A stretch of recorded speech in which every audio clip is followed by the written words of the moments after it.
মরিশাসের সর্বোচ্চ সম্মাননায় ভূষিত হলেন প্রধানমন্ত্রী নরেন্দ্র মোদী। মরিশাসের সর্বোচ্চ সম্মাননা the grand commander of the order of the star and কি অব দ্য ইন্ডিয়ান ওশানে সম্মানিত হলেন প্রধানমন্ত্রী নরেন্দ্র মোদী। মঙ্গলবার দুদিনের মরিশাস সফরে প্রথম দিনেই দ্বীপরাষ্ট্রের প্রধানমন্ত্রী নবীন চন্দ্র রামগুলাম তাকে সর্বোচ্চ সম্মাননায় ভূষিত করেন। মরিশাসের প্রধানমন্ত্রী এবং তার স্ত্রীকে মঙ্গলবার ওভারসিজ সিটিজেন অফ ইন্ডিয়া দিয়ে সম্মানিত করেন মোদি।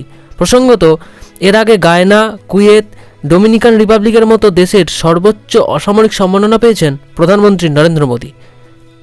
বুধবার মরিশাসের জাতীয় দিবস পালন অনুষ্ঠানে বিশেষ অতিথি হিসেবে যোগ দিতে গিয়েছেন প্রধানমন্ত্রী নরেন্দ্র মোদী।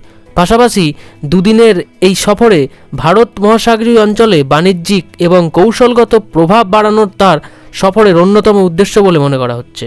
মঙ্গলবার রাজধানী পোর্ট লুইসের বিমানবন্দরে মোদীকে স্বাগত জানাতে হাজির হয়েছিলেন প্রধানমন্ত্রী নবীন চন্দ্র এবং তার মন্ত্রিসভার সদস্যরা। পরে মরিশাসের প্রেসিডেন্সি ধরমবীর গোকুল ও তার স্ত্রীর সঙ্গে সৌজন্য সাক্ষাৎ করেন প্রধানমন্ত্রী নরেন্দ্র মোদী।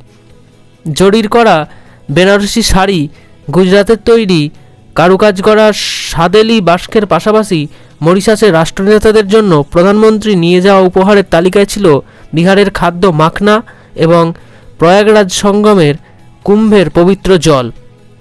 এ বিষয়ে আপনাদের মতামত অবশ্যই কমেন্ট লিখে জানান। সাবস্ক্রাইব করে আমাদের সঙ্গে থাকুন।